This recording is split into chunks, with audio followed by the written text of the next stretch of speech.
Whenever it's a neutral site, you just never know which way it could go. Derek Carr off his back foot, open receiver and caught. Time for Carr. There's Richard. Touchdown, Oakland. Lamar Miller untouched down the sideline, inbounds all the way to the pylon. Was Hopkins out of bounds on that play? No.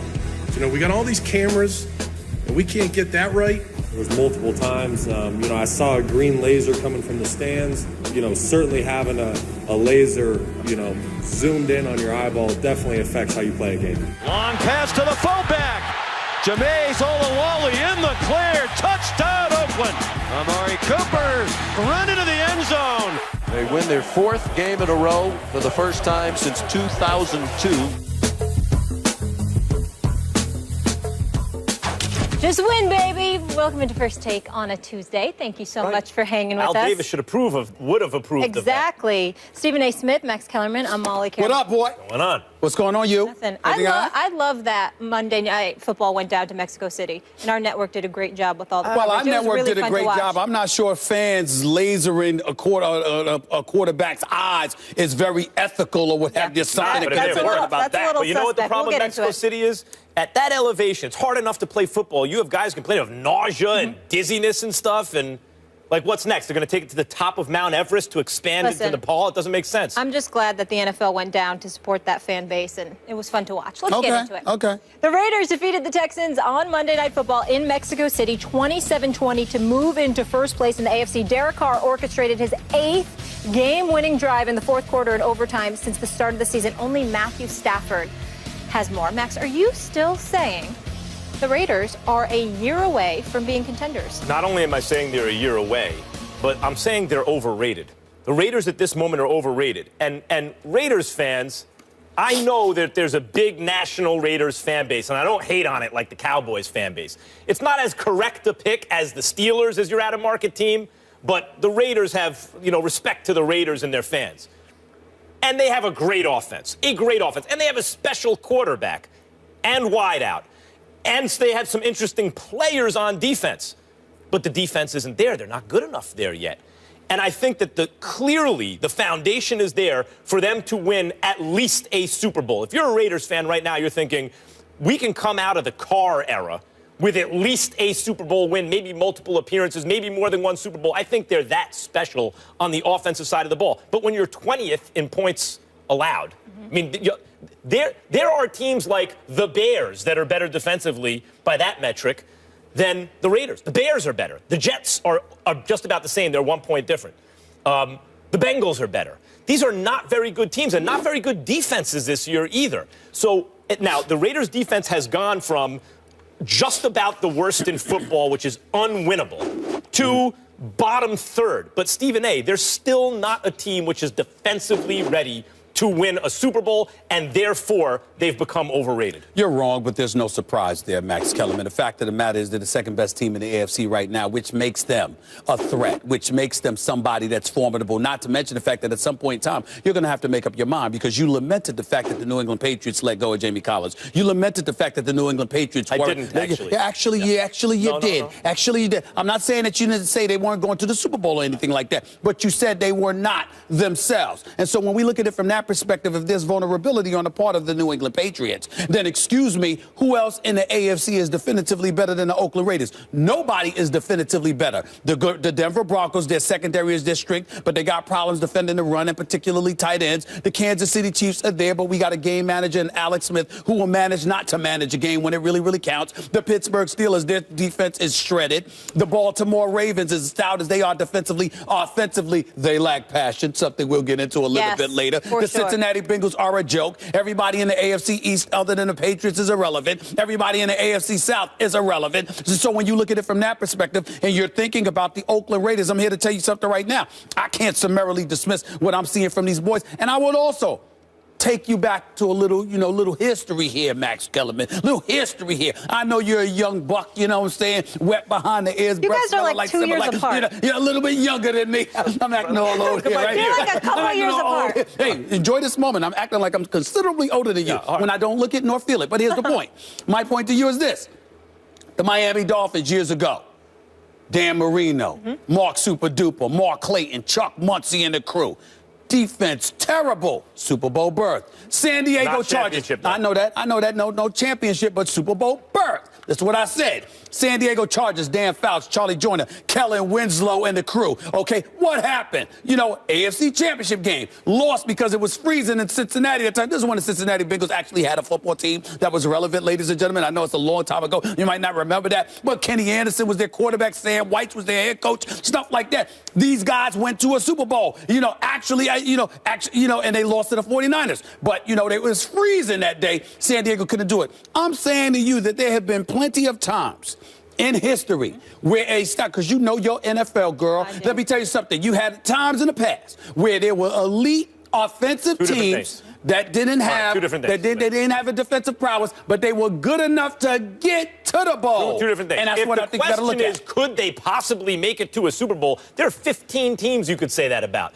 I don't really? think that's, Really? Give me the 15. I'm putting you on the spot right now. Give me the 15. You just went 15 teams. By the way, teams. let me tell you who could possibly the Green Bay Packers could get it together. I'll help you if you want. Hold on. The New York Giants. Those are middle of the pack teams. You and I the three of us. I don't find the Giants to be middle of the pack. Well, they've been a little above. Yes, I think you're a bit emotional here. I think you're a bit emotional. Out of 32 teams, 15. Look, we've all seen the Giants twice in recent years win 9 games, win a Super Bowl. I got you. I'm gonna call you out to the national audience. That's we want to play not together. what we're talking Max about and I want to play together. This is Max in a plane. Oh God, he's driving me crazy. I don't know if I can take it. I mean, he was losing his mind. He was losing his mind. I'm watching the Giants. I love that passion. People on the plane looking at Max like, what's the matter with him? What's wrong with Max Kellerman? This doesn't seem right. Because he's so emotional. You missed the extra point.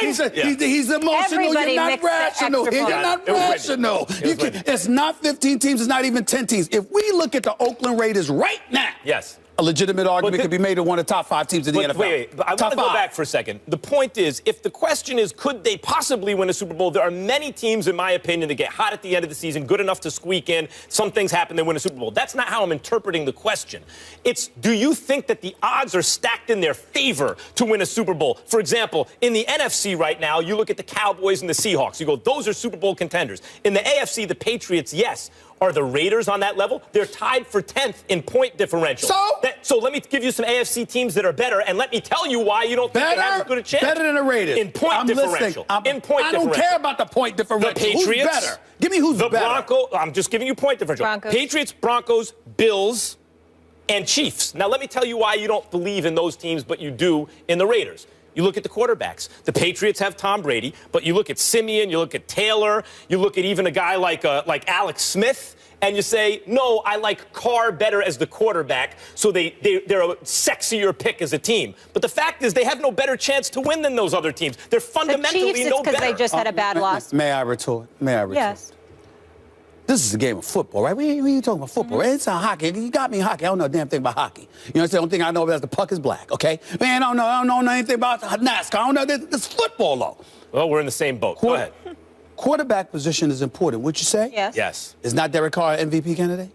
He is. Yes, he is. Yeah, he's a candidate. Amari Cooper is a stud. He's Are a real we disputing deal. that? Sure. Yes, so's Michael Crabtree. Crabtree is a secondary offensive option at the wideout spot. Is no joke. Are we correct? Latavius Murray is no joke. DeAndre Washington is a great backup. Offense. I'm sorry, a great offense. Yes. So what I am saying to you is they 8-2 for a reason.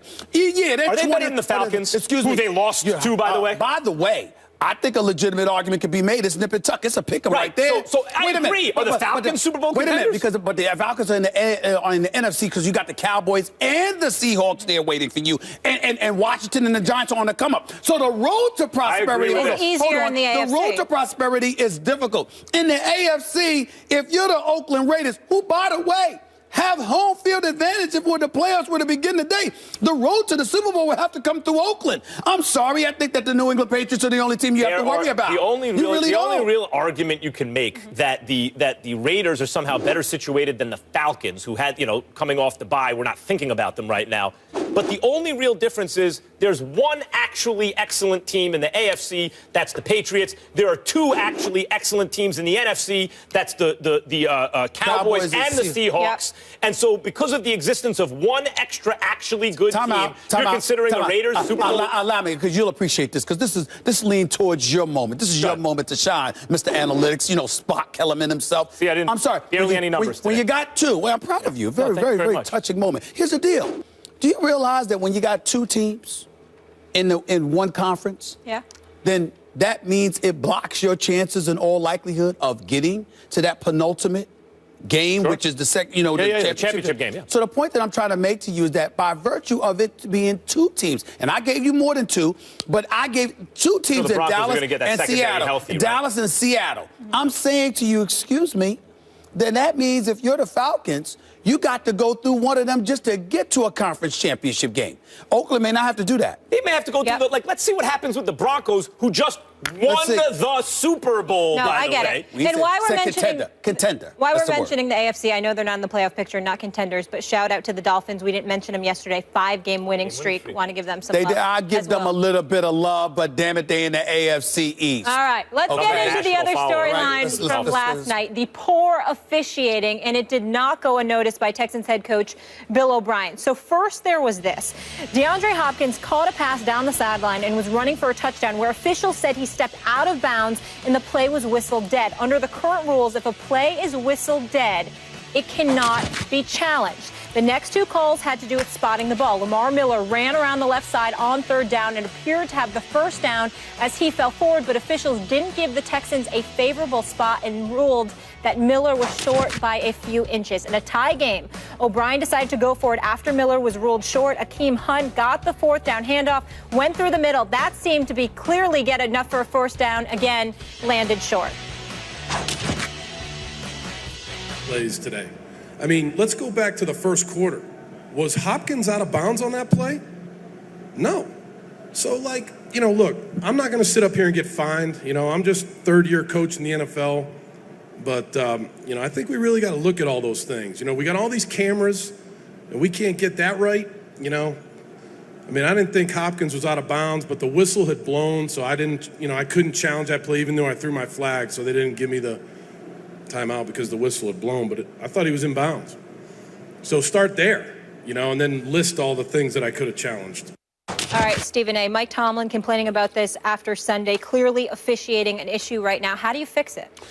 First of all, I think personally that coaches should stop being fined for calling out officials. Everyone else is accountable, and it shouldn't be at the sole discretion of the league office to sit up there and view things in hindsight and retrospect, go back to the film and say, okay, we realize you made this mistake, and announce it to the world and to move on. If you're willing to concede and announce publicly that an official has made a mistake, then a coach whose job could be on the line has every right to speak adamantly after the game about a mistake officials have made. Last night, that was a bona fide mistake. DeAndre Hopkins, that was a touchdown. I remember with this kid, Tyler Boyd, with the Steelers and Bengals. That was a missed call. I remember Julio Jones. There was a pass interference that wasn't called against Richard Sherman. Now, Richard Sherman and I had spoken afterwards, and he talked about you didn't see the push-off prior to me hitting him. So Richard Sherman has his own, his own valid argument. But nevertheless, that was a missed call for the cameras. Of course, we know the Richard Sherman roughing a kicker call that wasn't called against the Buffalo Bills. That's just to name a few.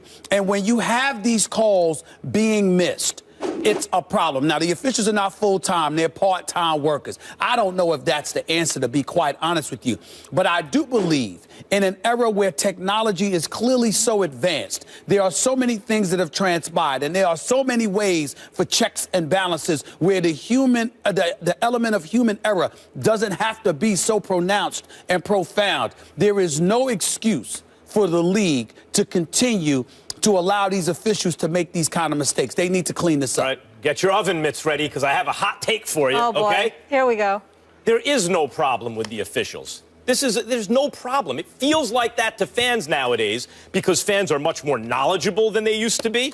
partly because of ESPN and other places informing fans and the broadcasts being filled with expert analysts and now former officials as the unofficial official on the broadcast. Everyone's an expert. The proliferation of fantasy football, et cetera, has more people interested, even in decline as the ratings have been recently. It's the most popular entity in American entertainment, period. Everyone's an expert. There are cameras everywhere. They're high def. So we see everything that we didn't used to see, and we catch more mistakes than ever before.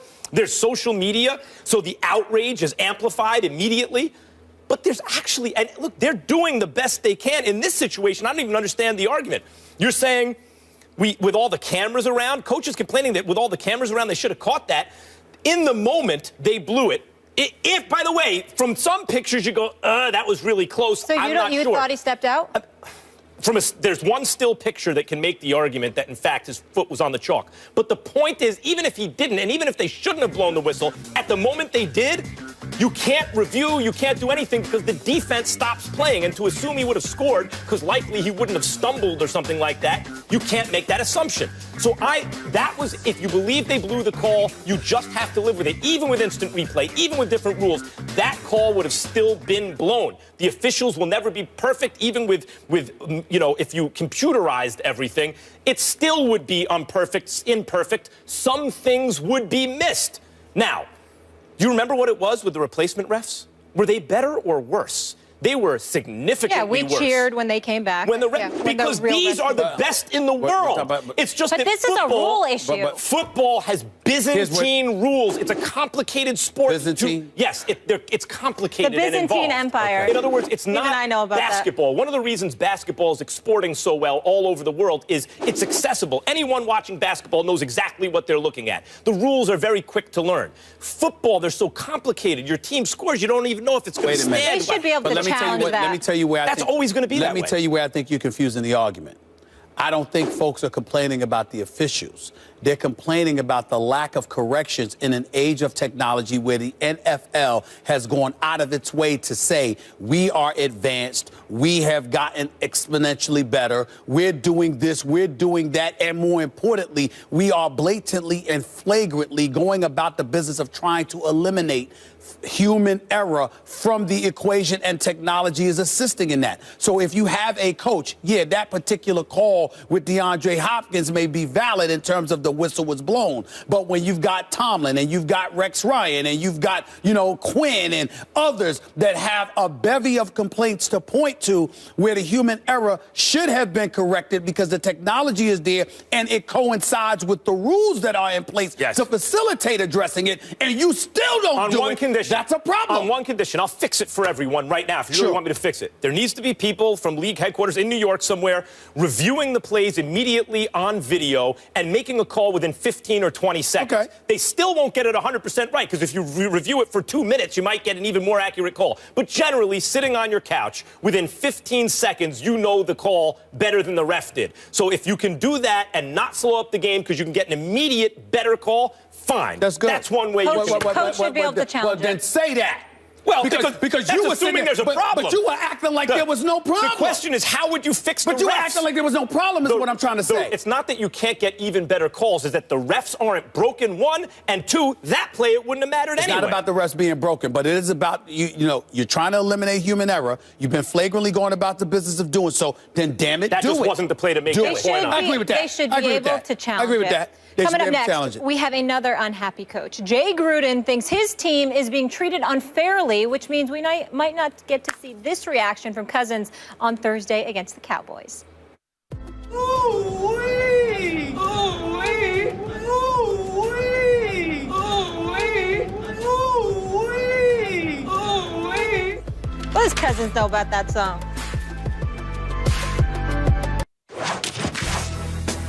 First Take is brought to you by Liberty Mutual Insurance. Liberty stands with you.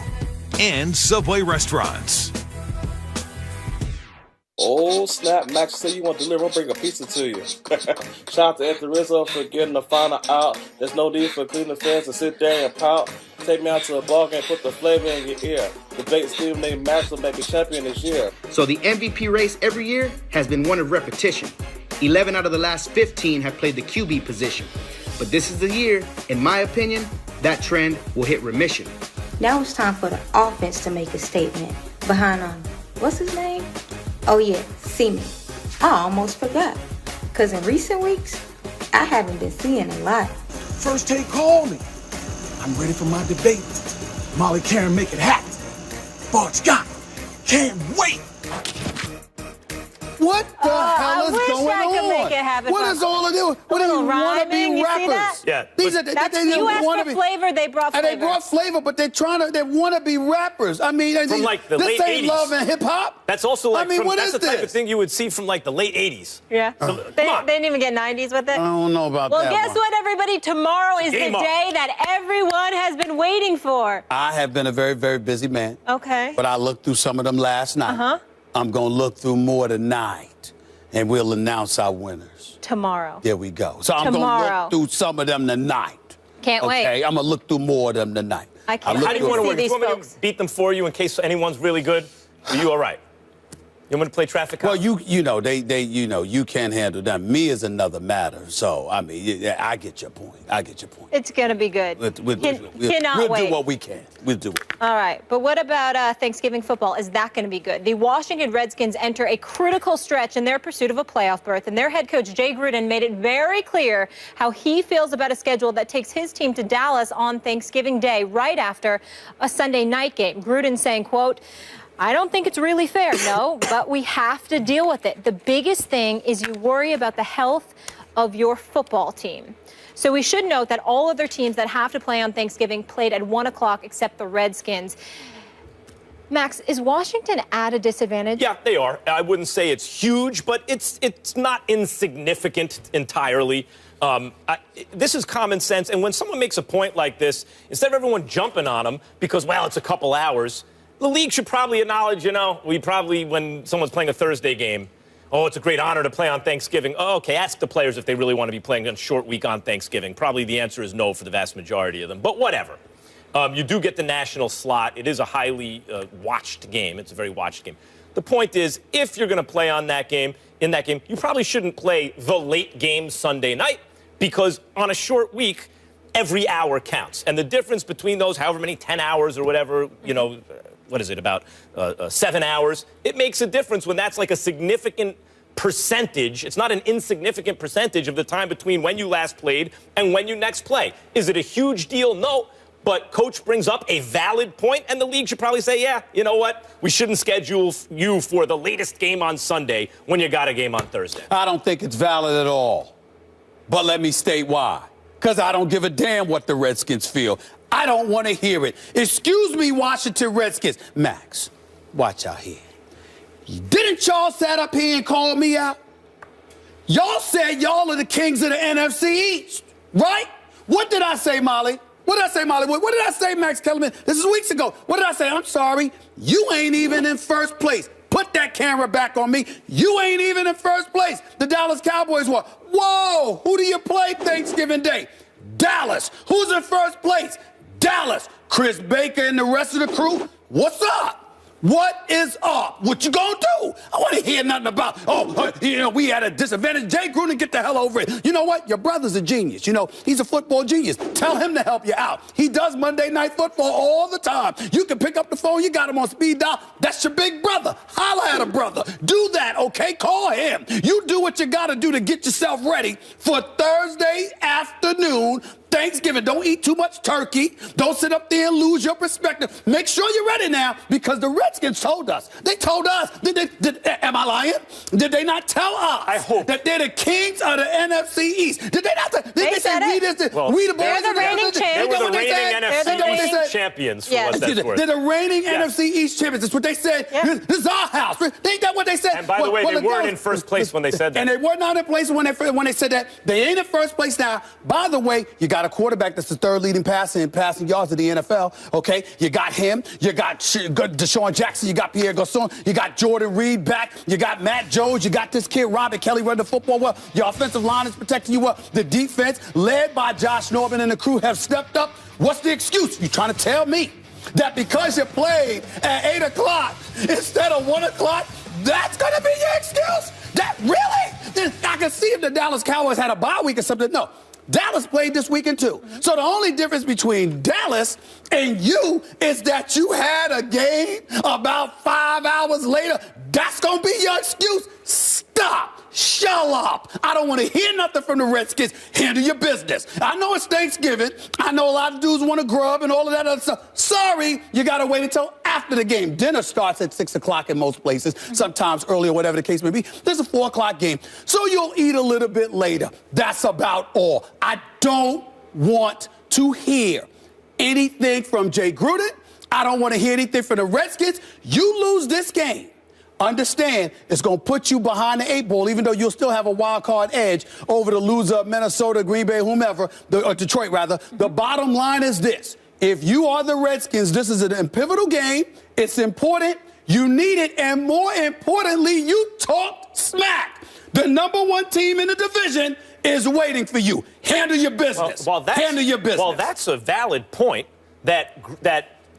you can't make excuses. You just got to beat the Cowboys, and you really got to beat the Cowboys. We need to pick up a game on them. The Giants do by week 13. What was the question, Molly? Could you read that question again? It's right over here. Yes. Sure. See that question? Is Washington at a disadvantage? They're not at a disadvantage. They're not at a disadvantage. No. The answer is yes. No, they're incentivized. They're on a incentivized. short week. Please. You know, Dallas had a short week, too. You know that football players can't get out of bed for a couple of days after a game. These guys ain't getting to make that excuse. Monday night, Tuesday night. So they're able to get out of bed on Wednesday. They got to play on Thursday. Not from Every them. hour counts. Not from these Redskins. Oh, no, not these Redskins. Oh, no. I don't want to hear anything from the Redskins. Oh, no. Win this game. Win this damn game. It's a great Handle your business.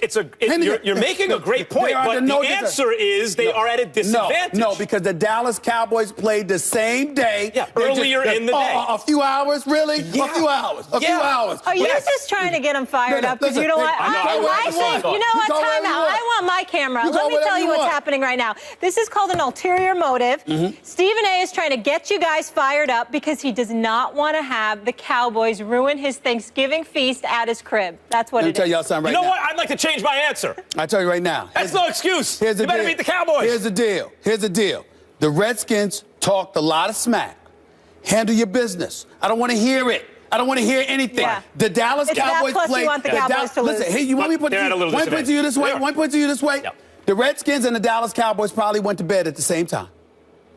Having played, they probably went to bed at the same time. They probably went to bed at the same time. One of them has a quarter of a day less. Listen, a quarter of a day. Really? That's where you are. Stephen A. is not in the excuses business. No. You know people who play in the NFL. That's real. By the way, Marcellus Wiley, who I worked with for 5 years, 10 hours a day, would talk about keeping a jar by the bed because he couldn't get up to use the bathroom for a couple days. You know what else? Yes. You know what also Marcellus Wiley would point out? That if he opened his mouth and yapped the way that they did, he wouldn't have that excuse. Oh, no. Oh, no. Redskins, put that camera back on me.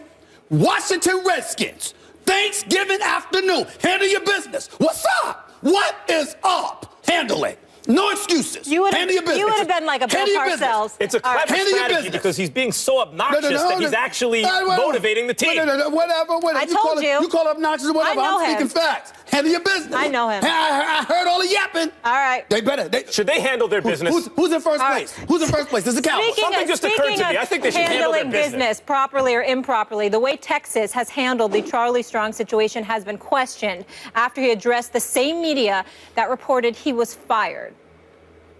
And the administration have, like Mike and I, we spoke yesterday, and he said, hey, Coach, you will be evaluated. You got one game left. Let's go get this game, and you will be evaluated at the end of the season.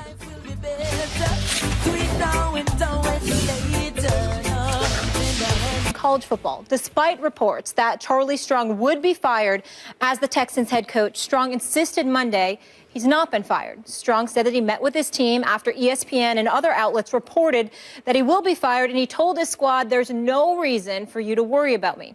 Here's what he had to say yesterday. Wins and losses, they are really important. I would never, ever say that. Even with a coach's job, wins and losses are important. But also the overall development of a young man is very important. And they have to be taught, how to handle themselves and how to bounce back from adversity and how to overcome obstacles. But knowing that in our meeting, I did not tell them that I would not be back. I said, we got one game. Let's go get this game. Let's get to a bowl game. Let's get these seniors to a bowl game because they deserve it. And the administration have, like Mike and I, we spoke yesterday, and he said, hey, Coach, you will be evaluated. You got one game left. Let's go get this game, and you will be evaluated at the end of the season. I want to make sure to point out that he has his player support. Reportedly, some players were considering boycotting Friday's game against TCU to protest Strong getting fired, essentially, and that Strong had said that there will be no boycott, he told his team. Stephen A., do you have a problem with the way that Texas handled this? I'm sad to say, no, I do not. Charlie Strong is a good man. He's a damn good football coach who I believe should have never been at Texas because I never felt like they wanted him. And alumni members revealed that because he certainly wasn't their first or second choice, and they had a problem when he was the one chosen to succeed Mack Brown. Being the first black coach in Texas football history to go there, I didn't like that situation for him. It's something that I shared publicly with Charlie Strong on several occasions on this show and on my radio show on Sirius XM Mad Dog Sports Radio. It wasn't ideal for him. Having said that, let me say this. I'd hire Charlie Strong any day if I were at another school like Louisville or that caliber of a program. Texas is a bit different. Geographics matter. It's not the right situation for him. But when you also take into consideration the success that Mack Brown enjoyed for many years, the fact of the matter is Charlie Strong hasn't even won 8 games in a season since he's been there. This is Texas. That's oil money down there. Their facilities, their university, and everything that comes with it is first rate. You can't win 8 games in a season. You can't be there. It's just that simple. And the one thing that did disturb me, while I appreciate Charlie Strong saying the players wouldn't boycott, because instead of the players talking about boycott, how about going out there and beating a Kansas team you had up by 11 points, who was 1-9, who hadn't beaten your program since 1936? With all due respect to those college kids who were thinking about protesting, sit the hell down. Show up on Saturday and play. But stop that nonsense, because if you really want to save your coach, you go out there and win. Sorry, but that needs to be said. As it pertains to Charlie Strong, here's what it comes down to. You're talking about it's not just about wins and losses, it's about developing the kids. I say this respectfully from the bottom of my heart. Stop it. You know good and damn well it's about wins and losses. When you are at a big-time football program, of course, as parents, we want kids to be developed. The best coaches do both. And the best coaches do both. But their priority is winning. Of course. You don't keep your job, nor do you position yourself to influence dramatically the lives of one kid after another through your program unless you are actually there. And you don't stay there unless you win. Okay. When you're not winning, it doesn't work that way. I do not like the way the school handled this. First of all, ESPN, first they tell them we're going to evaluate at the end of the season. Then ESPN, as well as other outlets, reported that they had made up their mind on him. Now, we all know how it works here. There are many times, I'm sure you deal with this on the radio, I dealt with it on the radio for years, a story breaks. You want to report it on the air. What's the vetting process like around here? It is thorough, because ESPN, when ESPN says something, it is thoroughly vetted so that you know it's credible. You actually lose out on stories, getting stories first. Because we make sure it's airtight. Right. Now, it doesn't mean no media outlet's going to be perfect all the time. Right. Even then, some things will slip through the cracks. But we know what the process is around here. Right. So when ESPN reports it, as well as other outlets are reporting it, that means that something's going on, and that means that the source is at Texas, right? Mm-hmm. So this gets reported. They sit down with the guy and say, not until after the season. Then they do an about-face, I guess because of the loss to Kansas. It was 1938, by the way, I believe, that they hadn't lost to Kansas. So that was only 13 meetings in that time. But okay, you should have won that game, no doubt about it. And maybe they had a change of heart. Then they saw the student reaction. I think this is what happened. They saw the student reaction and said, if we win the last game of the season, we're eligible for a bowl game at least. why don't we just cool our jets and see what happens? I think that was wise. I think it was a mistake for them to have made that decision after the loss to Kansas. I think it was a mistake for someone to leak that to the press. And I think that, though, if what they're doing now is saying, okay, we will wait and see what happens on the last game of the season, then I guess I'm okay with it because they acted impulsively and then walked it back. But if, in fact, what's happening is they just don't want the players to boycott or they just want to kill a problem for them, wait till after the season and then fire him no matter what happens on the last game of the season, then I do have a problem. And in addition, I don't think Charlie Strong should be fired anyway. I think if you look at his track record at Louisville, takes him a couple seasons to get going. And finally, the idea that it's about winning first and there's somehow these competing interests between, guiding young people and winning. There are some who believe, and I'm not one of them, but there are some who believe for good reason, they have good reason to believe, that when you do things the right way, that is inextricably tied with winning in the long run. And if Charlie Strong's philosophy is that, and this program cares, at least claims to care about that, then they should, I hate to borrow an Embiid expression, trust the process.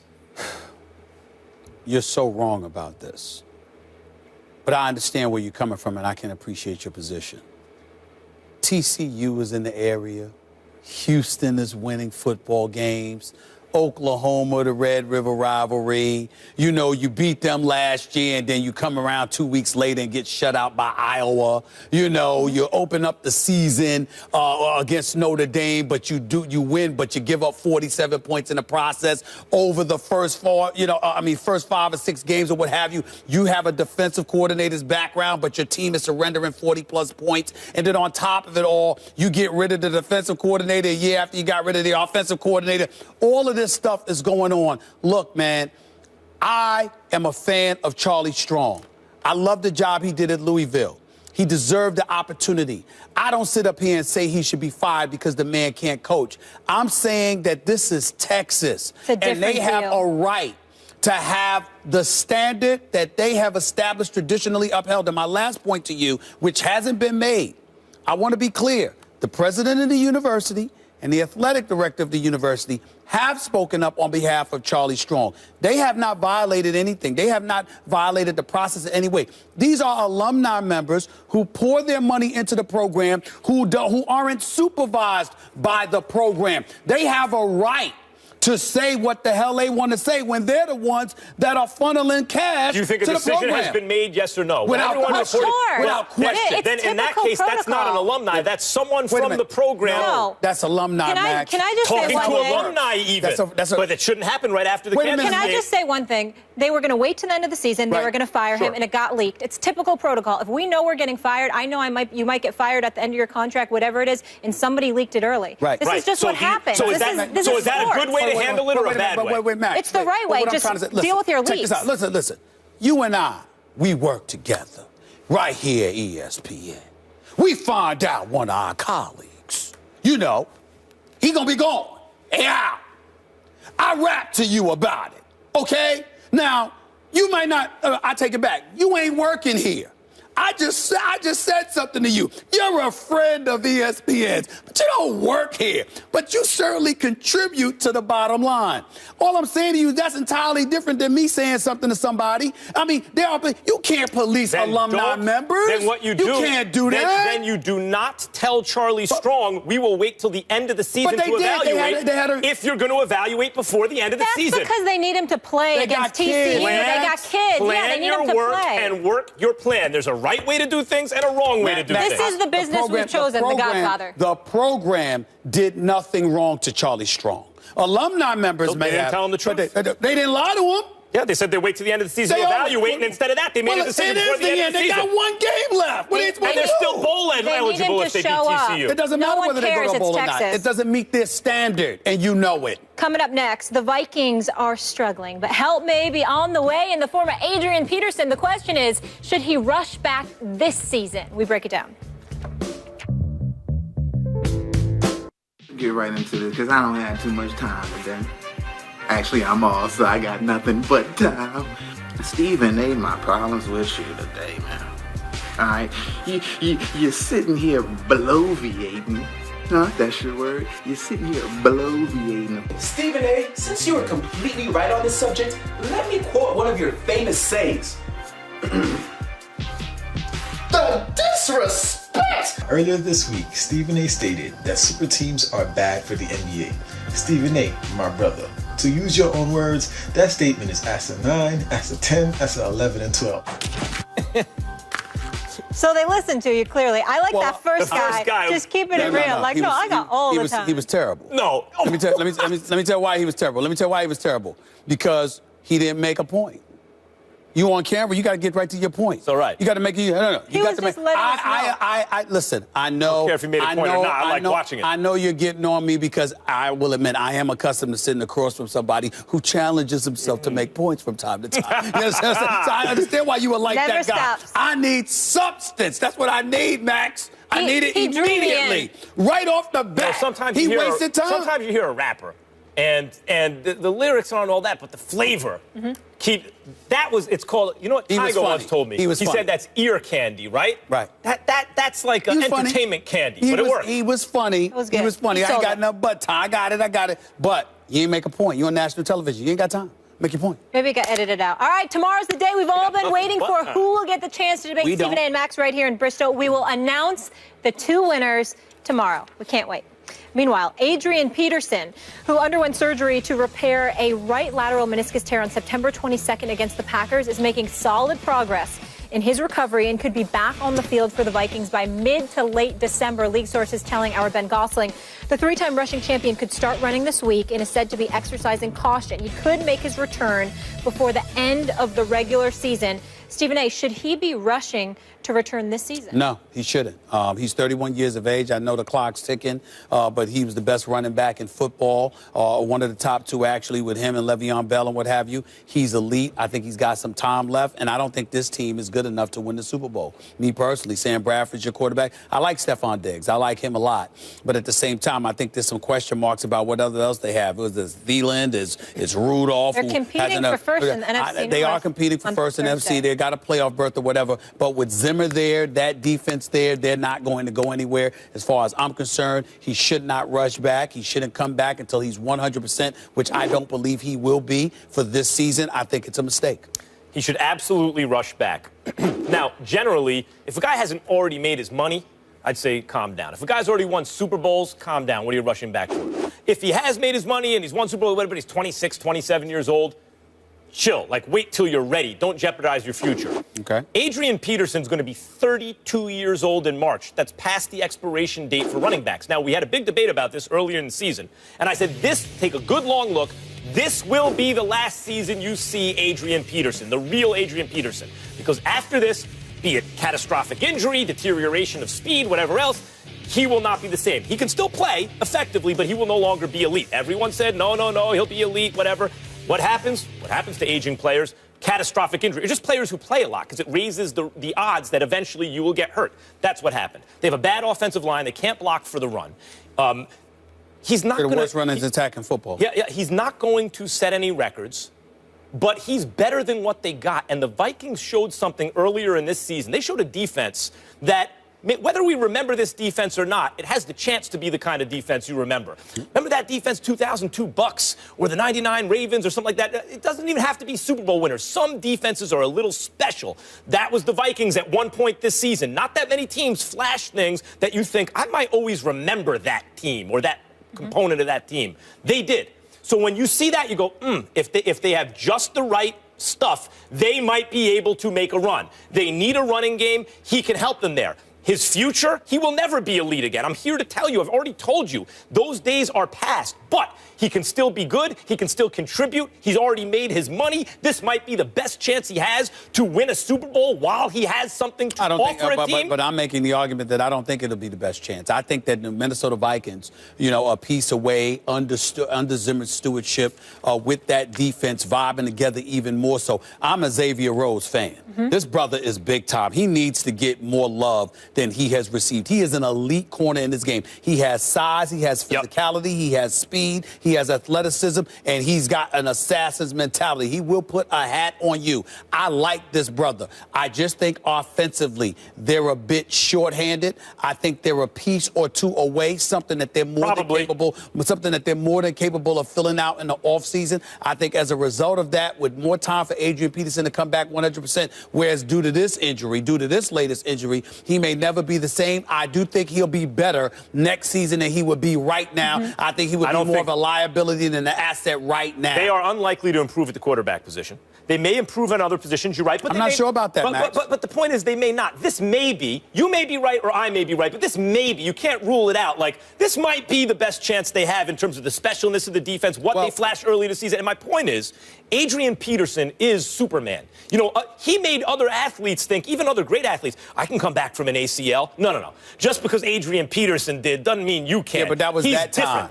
And the next season, he led the league in rushing and rushed for over 2,000 yards. So if anyone can come back from a catastrophic injury and contribute, it's him. But he came back the following season. But if he feels like he's ready to go, what are you waiting for tomorrow for? Do it now while you got something in the tank. They said he's getting better, that he could possibly go. They did not say he was 100%. I'm making the argument that he needs to be 100% when he gets out there because of age, because of attrition, because of this injury, etc. Not to mention the fact that the personnel that they have in place, the question marks on that offensive line, with 2 offensive linemen being out for this season, they've got problems with pass protection. Next year, that won't be a problem because they'll be back. Secondly, Teddy Bridgewater will be back. The combination of Bridgewater with Sam Bradford, maybe you're right about Bridgewater. Maybe not the start of the season. Maybe not, but I'm saying the possibility of Bridgewater with Sam Bradford being there, with an additional year under the belt, with the offensive line more buffered, with that experience, I think you wait because I don't think now is the time. But I hear what you're saying, but that's like the probabilities are all times this, times that probably, and that means the percentage that it works out keeps getting lower and lower and lower. There's so many ifs, that you're trying to look into the future in a way that's really not possible with this team given these circumstances. But you know what's possible now? You can win the North. And you know what else you can do? You can get hot in the playoffs, especially with that defense. And that home field advantage, by the way. If I were Adrian Peterson, I would not let this opportunity go by, and I don't think he wants to. No. If you're a running back, you might have a point if he was a key to the defense. But being how's their running game? The running game is horrific. Oh, will he improve it, yes or no? Because of that offensive line, we're not sure. Because, again, you got Jake Long out. You got Andre Smith out. You got 2 of your starters that are out of the lineup. And not only that, they've been horrific for the most part over the last 5 weeks because of their inability to run block or pass protect. Why am I coming back from an injury when that situation? Their running game's not going to go worst to first, but if Adrian Peterson's running it, they just got a little better, and they may not have to get that much better. He's an ultimate competitor, though, regardless of what we think. He's going to try to be out there as soon as he can. He should do what he wants to do. I'm just telling you what I would do. Of course. What I would do if I was a coach. I wouldn't want to money. Go get that. Go get chipped up. You mentioned the 99 Ravens. Let's talk a little Baltimore. So last week, Ray Lewis criticized his former Ravens teammate Joe Flacco, saying he lacked passion for the game. Lewis then apologized on Monday, saying his comments stemmed from frustration of not being able to emotionally rally the Ravens like he did for 17 seasons. Here's Ray. I'm a Raven for life. But Joe Flacco, what I was talking about, my brother, it wasn't even about you. It wasn't even personal. It was just me being frustrated of watching something that I had control over for so many years. Brother, your personality is what it is. You're a man, and you put on your pants one leg at a time just like everybody else. Listen, from a man, you'll never hear it again. Sorry for ever even calling out your name or putting your name in the context of making you try to be anything that I am or anything that you're not. Pastor Lewis with the slow jams in the background there. Should Ray have apologized? He does like the slow jams. Yeah, yes, if he felt like he needed to apologize, he should have. And I know how that's interpreted in the media, especially in this opinions media, in the sports opining business. You never walk it back. And this is what he's doing. You know, Ray Lewis is now opining about sports, and he has certain special insights into the Ravens, obviously. Don't walk it back. Don't apologize. It looks soft. It looks bad. The fans won't like it. Yeah, but that's not the point. The point is, It's the right thing to do if you feel you owe someone an apology. At that point, you don't have to worry, especially if you're Ray Lewis, by the way, Super Bowl champion, maybe one of the greatest linebackers who ever lived, one of the greatest football players who ever lived, the leader and all this stuff. If he feels wrong about what he said, then to hell with the perception of him apologizing. That's exactly what he should have done, and he did it. Good for him. Well, see, here's my problem with your thought. Because if I disagree with that, then what does that make me? The fact of the matter is, the question is whether or not we thought he should apologize or not. Not, oh, Ray Lewis feels he should have apologized, so who are we to tell him he shouldn't? Well, we don't know if Ray listen, Lewis feels that, or someone in the Ravens got to him and told him to. I will tell you this. Ray Lewis is his own man. I know the brother personally. He and I are pretty tight. I'm telling you right now, he wouldn't have done it unless he felt the need to do it. Me personally, I don't think it was necessary. Now, I'm not knocking him for doing it because I understand. You know, if that's what he felt, of course, if you feel you should apologize, you should. Who the hell don't know that? But the why flip can't side, you just call him? Why do you make a video? No, because you might. He did it publicly in the first place. Exactly. No, that's a big deal. That's a big deal, Molly. You can't shrug that off. Here's why.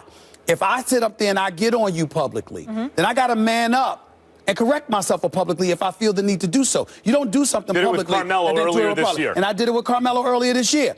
But my point to you is where it came to. And does that make you soft if you felt like you owed an apology? And I'm not saying, but I'm not saying he is. I'm saying I didn't think there was much for him to apologize for, because what did he really, really do? I understood Bart Scott in his position because they're former teammates, et cetera, et cetera. And you're thinking about that bunker mentality stuff being in-house. Don't go outside the house to say the things that Ray Lewis said. And I think that has a lot to do with why Ray Lewis has apologized. I have not spoken to him in the last few days. I do not know why, but I'm telling you how he thinks. What I'm saying to you is this. Had that been me, if I'm not apologizing for that.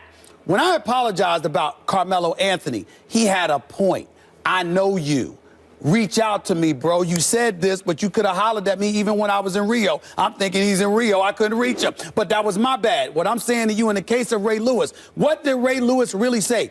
Did he say Flacco couldn't play? No. Did he say Flacco's a scrub? No. Did he say anything wrong?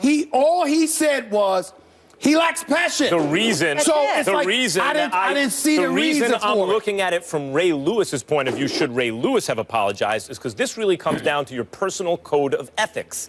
Some would say, in fact, it's unethical to be commenting in the media if that's your job. If your job is to give unbiased commentary, which, and I'm not, obviously what we do is not always unbiased. You are a Steelers fan, I'm a Giants fan. We talk about that. We preface our discussion about those topics with that. This is opining. It's not straight reporting. So there's a caveat there. But someone would say it's unethical to have that job and not say exactly what you feel. Others would say, wait a minute, you know what supersedes my ethical responsibility to the job at that moment? The bond I have with this guy that I won a Super Bowl with. Yeah. And that's why it's important to look at it from Ray Lewis's point of view. It comes down to your own personal code of ethics. Flacco took all right, that's fair if you want to look at it that way. But what I'm saying is that Ray Lewis ain't on First Take. I am. And if I feel that what he said about Flacco was accurate, I could sit up there and say, okay, maybe you shouldn't have said that, but damn it, you were right. And by the way, let me address, because it's important, and I'm going to deviate from the subject just a touch here. I don't know about everybody else, but when it comes to my opinion, let me offend America by saying this. I have the right to it. Most folks don't. You got a whole bunch of people that are out there giving their opinion. They didn't come up through the grind the way people like myself did. You know, when you a beat reporter on the scene, when you traveling, when you living off of tuna fish and Kool-Aid, when you climbing the ladder of journalism for over 2 decades, when you do all of this stuff, and back in the day, before the advent of the digital age and ESPN and beyond, where you literally had to work and grind for decades just to have the right to give your opinion. We don't live in that world anymore, and that's fine, good, and dandy. So I get where everybody else is coming from. But make no mistake about it, when it comes to this opinion, in this chair, there was a trial and a tribulation that I had to go through that has earned me the right to be in this position that's never to the give way those it's worked opinions. With athletes. And that's the way it goes. And athletes, it don't work that especially way. Top professional athletes, especially Hall of Famers and champions, Super Bowl champions, they get fast-tracked. And the ones that have ultimately have the ultimate success in this medium are the ones who are more willing to be opinionated. Time but out. that hold on. That will reflect in Ray Lewis's career. We shall find out. If he feels he owes someone an apology, he should apologize. Time out with the athlete comment. Athletes are busting their tail just as much as we are. And that's true. They're starting at a young age. Well, same with this business. Molly, that's two separate things. No, but you were trying to. You basically said that for athletes, they're essentially it's handed to them, not like us. No, they are fast-tracked. If you are a championship athlete, if you're a Hall of Famer, which Ray Lewis is, hard. There's no question that every athlete in the NFL has worked 100 times harder than everyone in the media business. Like, if anyone disputes that, from the time they're students through their professional careers, and they also have more knowledge of what they're doing, that's absurd. They work so much harder than we do. I'm not saying that they don't work harder than what I'm saying. But once they retire, they get fast-tracked here. You're saying that physically. Right. I'm saying to you that they are, listen, mentally and beyond. There's a hell of a lot of work that goes into things that other people do. I know for a fact.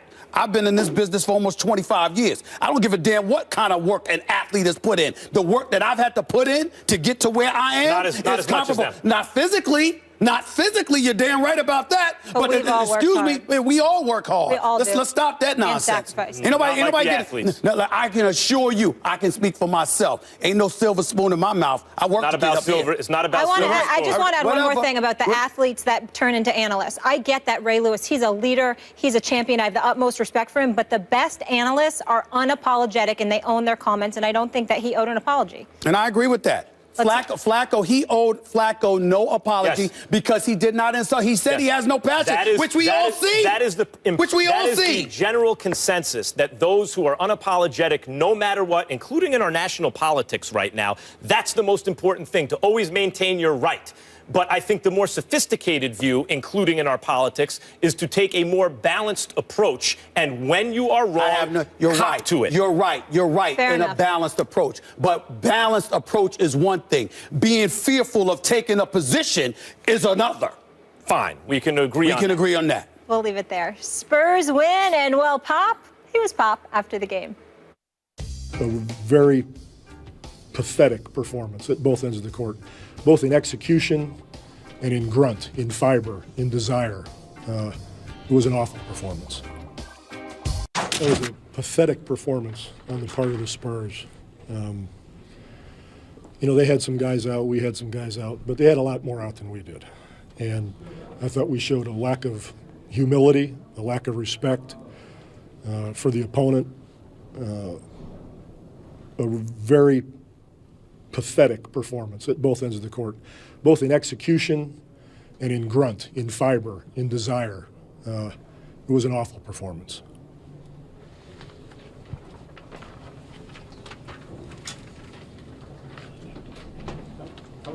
Oh, and they deserved to win the basketball game. I forgot to say that. Well, that was Greg Popovich after last night's Spurs 96-91 win over the Mavericks. Clearly not pleased with his team despite the victory. Max, what's your reaction to Pop? Just watching that now, it's I had seen it earlier, but just watching it now, Jay-Z lyric popped into my head from the blueprint, from the first one. He don't slack a minute.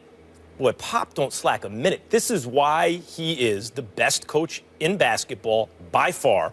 And it's why, other than Belichick, the success he's had, proportional to his sport and other coaches in his sport, is unparalleled in the current American landscape of professional sports.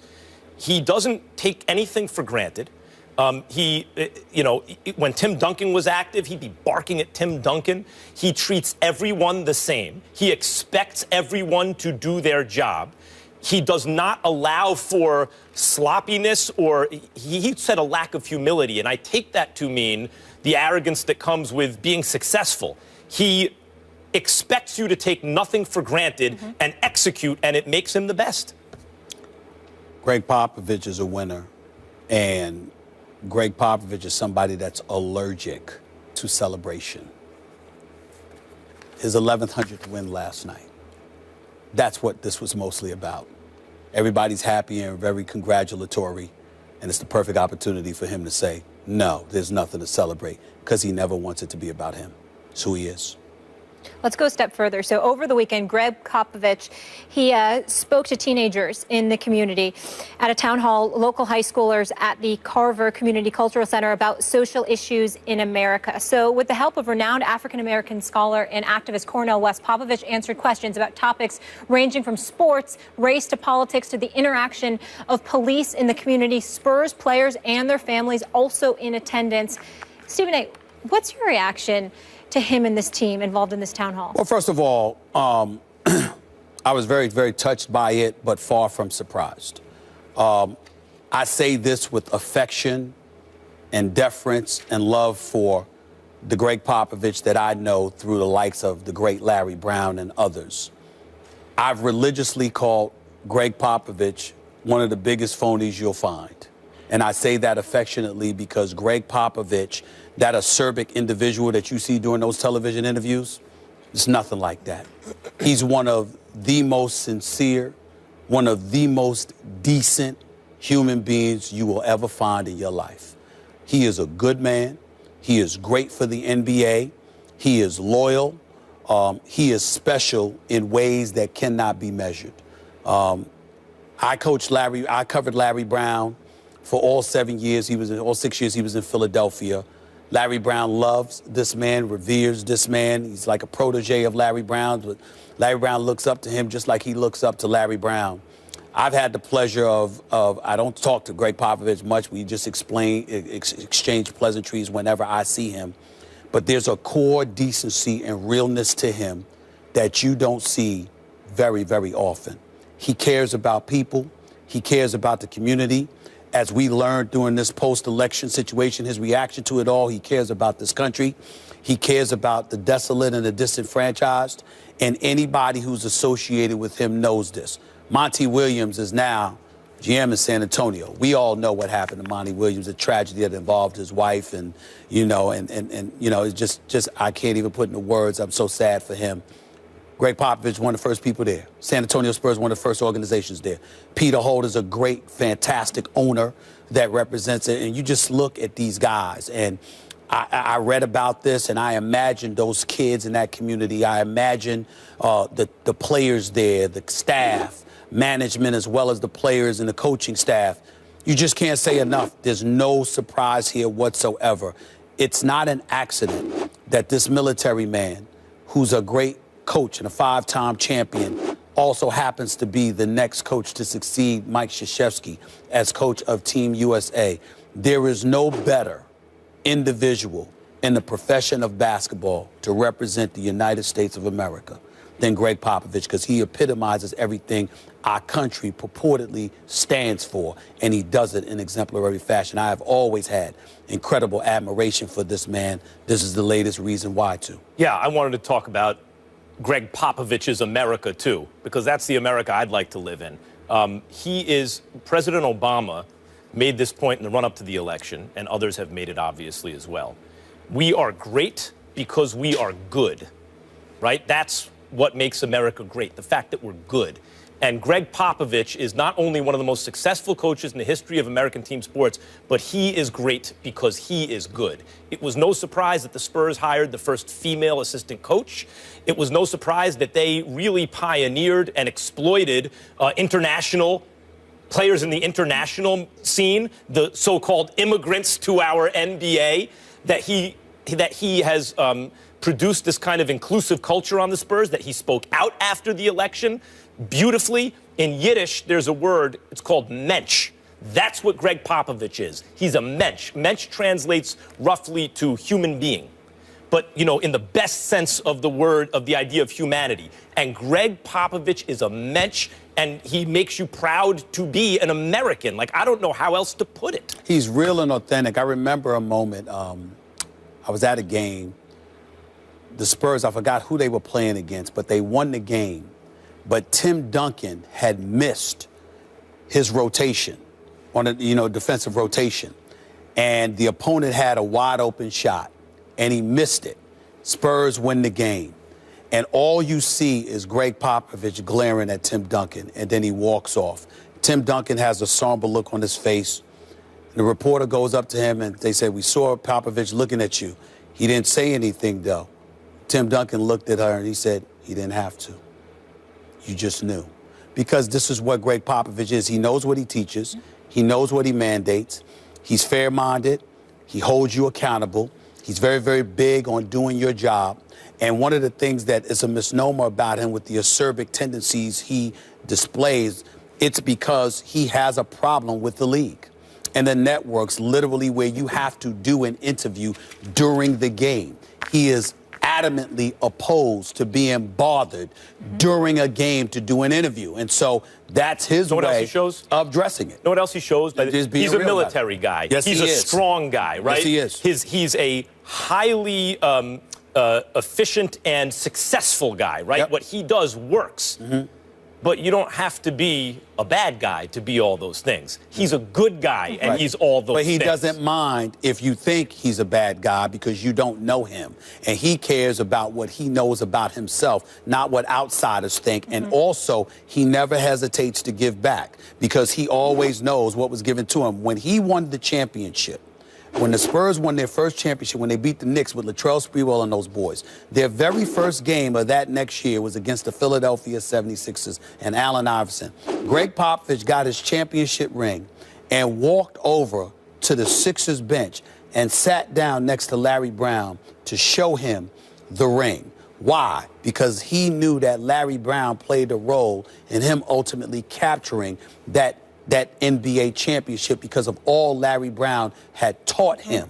These are the kind of things where when we talk about me sitting in this chair, I'm incredibly blessed to have been exposed to those experiences, to see the impact that those individuals have had not only on their lives with one another, but on the lives they've touched in the coaching profession. Greg Popovich is a special man. And in the community, and that's why the team rallies around them. And the Spurs, you can't count them out every single year. Yeah.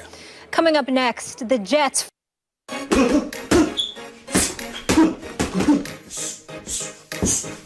Greetings, Stephen A. Smith, Max Kellerman, Chris Papastefano reporting for duty. Sir, you too, Molly Qerim. Who is this guy? Look at him. He ain't got a suit on. Where's his tie? But what y'all don't realize is debating with you two is gonna be easy as summer vacation. So I'm dressed for success, baby. I would destroy Stephen A. Smith, and he knows it. That's why he was so disturbed when he seen me. He said, oh man, this guy's, he's louder than me. He's more dramatic than me. She likes Stephen A. Smith. I don't understand when every time she sees him, she gets happy. He won me over. He won me over with the little baby. He won me over with the little baby. You know why, right? Because Stevie A love the kids. He sure does. Loves the kids. He sure does. He sure does. Trust anyone who says they love the kids for some reason. That's a little over the top. Love the kids. Running for office? What's going on over here? You know what? I might. I've been encouraged to do so. I don't think I'd ever win an election.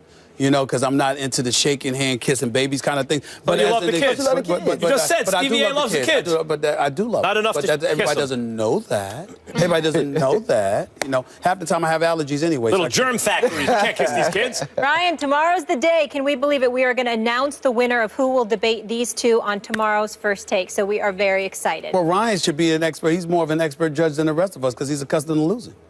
I mean, that's what it is. You know, I'm just saying. Gratuitous. I'm just saying. This guy here, man. I know. I can't ever just come on and get, hey, what's Ryan, up? how you doing? You Nice know to see you, or I don't think I'm messing Ryan, I gotta be honest with you. They only do it to you. So I think it's because they love you. Y'all think I mess with him here. Ask him how I mess with him on my radio show. Every time. I'm worse.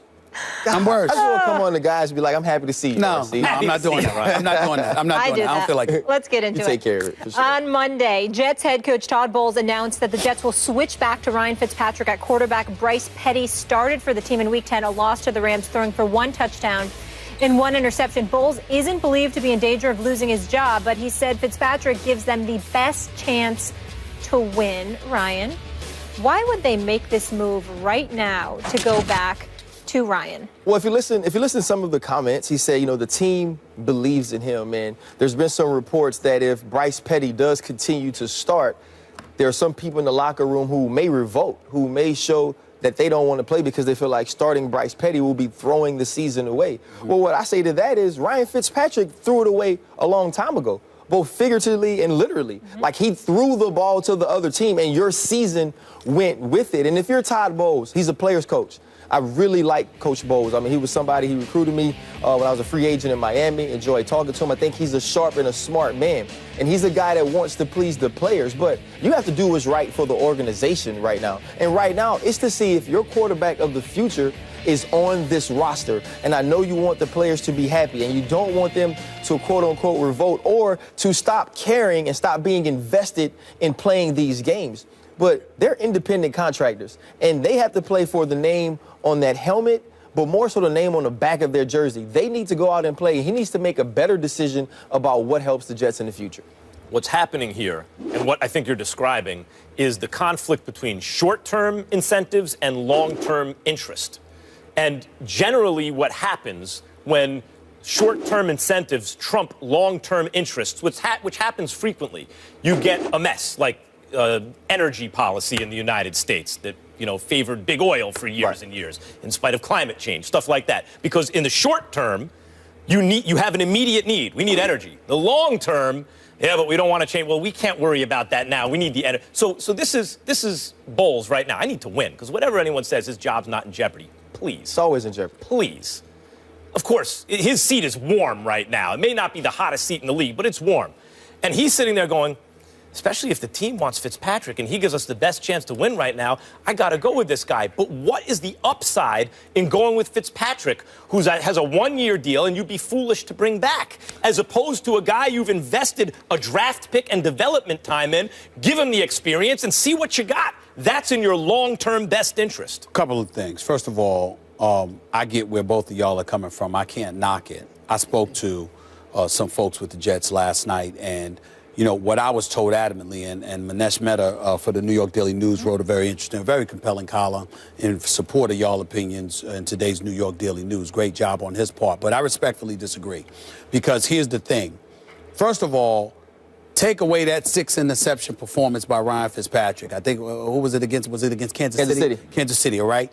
At the same time, there were many, many occasions this year where you're behind, you're the Jets, and you're just throwing up, and there's a few interceptions that counted against them. That's number one. Number two, you've got about 6 games left. So my attitude is, what's wrong right now with sticking with your most experienced dude who gives you the best chance to win when you've got New England coming up? Moral victory. When you've got Indianapolis coming up, okay, San Francisco's after that, a road game. What I'm saying to you is that if I brought in a guy like Bryce Petty, who is clearly the inferior talent, who has clearly been recognized as not ready, who was 3rd on the depth chart, what's wrong with going with that with 2 games left in the season as opposed to 6? I'm saying you played in the NFL. I don't think it takes that long to find out what somebody has and what somebody hasn't once you put them between those lines on a Sunday. Why do it in week 10 of a season? And so I'm saying that to say the Jets have numerous rookies, first-round, second-round picks and beyond that have been in a lineup. The thing is that when it comes to the quarterback position, you got a guy that was on the 3rd on the depth chart. He was behind Geno. You already went with Geno. Geno got hurt. It's like, I don't really have a problem with him going with Ryan Fitzpatrick. Now, if this was like 2 games left in the season, that would be different. But with 6 games left, I don't have a problem with it. Can I just add one thing? I think they're facing New England this weekend, and I think they're probably afraid they'll get embarrassed in seeing that score. And they got to do something, and they have a better chance with Ryan Fitzpatrick when New England runs up the score than Bryce Petty, and they can't see that lopsided score on the TV screen. But listen, you talk about the 6 interception game. It's 13. Right. It's not just 6. It's not just 7. It's 13 interceptions, and you're at a point in this season that Geno Smith played, right? Bryce Petty has played. And so it's not like Ryan Fitzpatrick has been the guy out there the whole time, and then he got hurt, and now we're having this discussion. You pulled him, right? This is a guy who's the best shot against New England. I have a question along these lines, because to me this is what it boils down to. It's not just seeing what you have in Bryce Petty. Mark Schlereth often talks about how people are fixated on drafting, but kind of skip over development and how important development is and how it goes hand in hand with drafting. So here's my question to you, Ryan Clark. Does it impede or help Bryce Petty's development? Not just the evaluation of what you got, but developing him to be better in the long run to start him now. What does that mean for his development, in your opinion? Listen, to me, that's the best way to get experience. Right. You're in a position where they're not fighting to get into the playoffs anymore. They are developing. They're developing an organization. They're developing a team. They need to be developing a quarterback. I think it also speaks to your previous development if you think he's not ready. This is not his first year. Well, that's a different argument, though. That's a different argument, because if you're saying that not putting him in speaks to the lack of development that he's been able to accrue in his 1.5 years in New York City, you might have a point. But their argument could easily be he was a third stringer. Our second stringer got hurt. We never had any intentions of putting him in there. And, oh, by the way, we're going to throw him in against New England? Here's the other thing you have to remember. I don't know about Christian that. Hackenberg was also drafted in the second round true. here. They're going to have a high draft pick. They need to make the decision on, is our quarterback on our roster? We know it's not Ryan Fitzpatrick. Right. Or do we need to go get one? But you are paying him $12 million, and there are 6 games left. Again, they don't want to play going to the playoffs. I'm just saying, that's 6 games We have to left. go to break, but I just need a name quick from you. Who has the best chance at quarterback on the Jets roster to beat New England? None of them. They all Who has lose. the best? If you had to pick one, who would you want? I'd take Bryce Petty. I don't You're believe lying. you. You're lying. Ryan Fitzpatrick. Because we got to go. we're not talking about for one game. We're talking Ryan about this game. The 49ers are in a tight race for the worst record in football with the Browns. So why does Max think Chip Kelly deserves another year? We will tell you. With a straight face, you don't say that. You got to be crazy. That's ridiculous. Because now you're funny. Commercial. In the Bay Area, in his first season as 49ers head coach, Chip Kelly has led the team to a disastrous 1-9 record. On Monday, Kelly said that he hasn't received any assurances from management about his job security for next season. The Niners have now lost 9 straight, tying the longest losing streak in franchise history. That's not good, guys. Does Chip Kelly deserve another year, though, Max? Yes. Now, listen carefully. Okay. He didn't deserve the job in the first place. I would not have hired Chip Kelly after the debacle in Philadelphia. But once you hire him, and he's an innovator in terms of the way, for all the same reasons, I think we all agree it's not going to work in the NFL. The pace is too fast. You're asking professionals to do something that you used to ask college kids. And you could bring in new kids, and they're fresher and everything. And when you're not very good, you want to slow down the pace, because the lower the score, the more opportunity you have to win at the end of a game. The faster the pace, when you're inferior, the wider the gap becomes throughout the game, and you have fewer chances to win. So especially with a bad team, I don't understand it, etc. But if the Niners made the decision to hire him, they had to take this into account. And if you expect it to work overnight, I got news for you. It ain't gonna. So it makes no sense to me to go in with your eyes open, hire a guy who, agreed, didn't deserve to be hired in the first place, and then get rid of him because it doesn't work as soon as you insert him into the job. That doesn't make sense to me. You finished? For now. It is my hope that when my career at ESPN is over, that I'll have another job waiting for me with you as my boss. You kind of got that now. Because I kind of wish that was true. I think everyone in America with 2 eyes knows better. But that's a story for another day. He is quick. Here's the deal. It's quick, but not accurate. Here's the deal. So I can get to be mediocre, but I don't have to worry about losing my job for Max, because it's trust the process. See, Chip Kelly is not only has the worst defense in the NFL, he has the worst defense in points allowed, he has the worst defense in yards allowed, he has the worst defense in rushing yards allowed, and on top of that, he had the audacity and unmitigated goal to duplicate what the hell got him fired from Philadelphia in the first place. Got him hired in San Francisco, That's what you're missing. apparently. No. What got him hired in San Francisco is that Trent Baalke let his ego get in the way of productivity, assisted with Ned York, or coaxed Ned York into helping boot Jim Harbaugh out the door. We see what Jim Harbaugh is doing wherever he goes, whereas you're the San Francisco 49ers. You stink. You're an embarrassment to the Bay Area. You guys should be gone. Somebody should come in there and clean the whole house. Clean the whole house, okay? I didn't say a cleaner. I said a damn exterminator. That's how awful San Francisco is, okay? And then what you do is you say, okay, so I went with some dude. I went from Jim Harbaugh to some dude named Tom Sula. Okay, that was the name of the coach. I never heard of him in my life. But he's the coach. He stinks up the joint for a year. So what you do is you hit the panic button you say, I need a big name. I need to hoodwink the locals here and to make sure that I get a guy that has a name, that went 26-21 in Philadelphia in 2 seasons, went to a playoff 1 year. Forget that he stunk up the joint and had dudes sitting there saying he had a problem with the brothers. Just forget all of that. That's totally irrelevant. Okay, I'm going to hire him anyway and bring him on. And oh, by the way, his innovative offensive mind is going to put us in a position where we look productive. And as a result, you'll shut out the Los Angeles Rams on opening night and then proceed to lose 9 straight. You haven't won a game since the sun was shining and it was still summertime. You haven't won a game this fall. That's how bad it is in San Francisco. But that guy needs to stay on the job because I have to trust the process. In what world? Please, go ahead, man. I don't know why we wasting our time with this subject. Chip Kelly's a joke. Trent Baalke is worse. And somebody needs to walk into the 49ers organization. And I did not say clean house. I said exterminate. You went exterminator. Exterminate it. It's ridiculous. Okay. On that note? On that note. What's up? Is there a problem with what I said? I have no problem with We need Thank to, you. Why Yeah, you Chip Kelly, why you jumping on me? I like brothers. The thought of Chip Kelly. Like you said, I'm cool with the brothers. The thought of Chip Kelly having an NFL job really disgusts me. Chip Kelly does not deserve an NFL job. He does not. He does not. Where are you on this? I actually agree with Stephen A.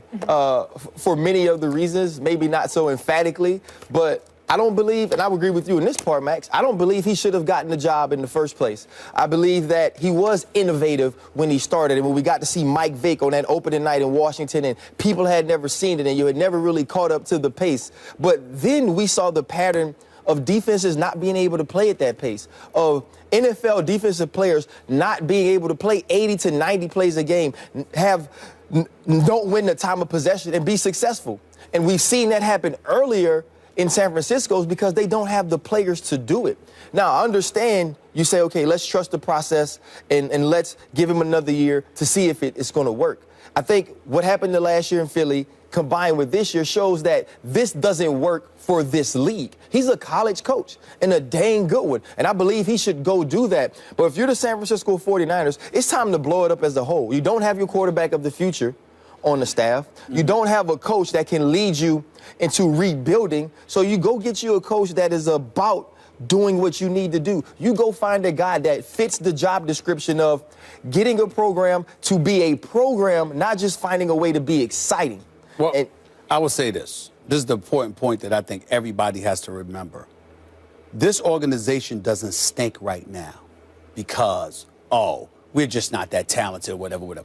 No, it stinks because you allowed your personal feelings to interfere with your professional judgment. I am not questioning. They weren't any good last year. I'm not questioning the competency, but they were good 2 years ago. They were good 3 years ago. The Harbaugh era.